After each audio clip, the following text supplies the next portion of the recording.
How to Train Your Dragon: The Hidden World was directed by Dean DeBlois and stars Jay Baruchel, America Ferrera and F. Murray Abraham.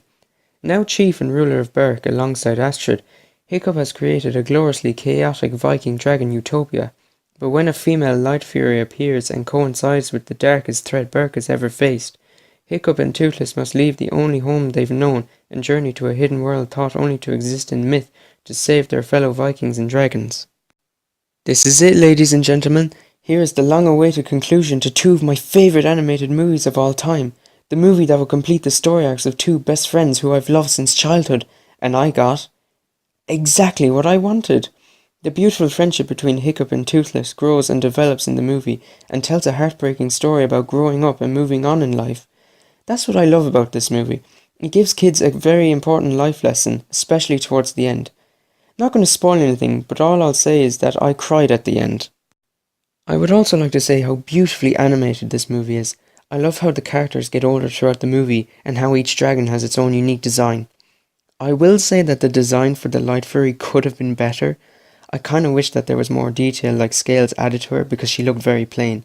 Minor criticism I know, but I just thought I'd mention it. The action scenes are very well done as well. Did I say well done? I meant awesome. They are really well shot and were intense sometimes. The second and third acts probably had the best action scenes, at least in my opinion. I don't know about you, but battles between dragons and Vikings are very exciting to me. They're not as violent as most action movies, but are still very intense and amazing. Speaking of the second act, the romance between Toothless and the Light Fury is very touching.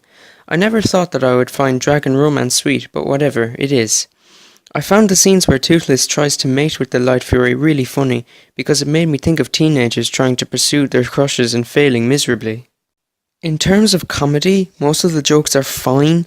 Nothing really made me laugh besides Toothless's attempts at getting a girlfriend, and a lot of the jokes fall flat. But at least the drama and action are great, and the chemistry between the characters is great as well. In the end, this turned out to be a great movie.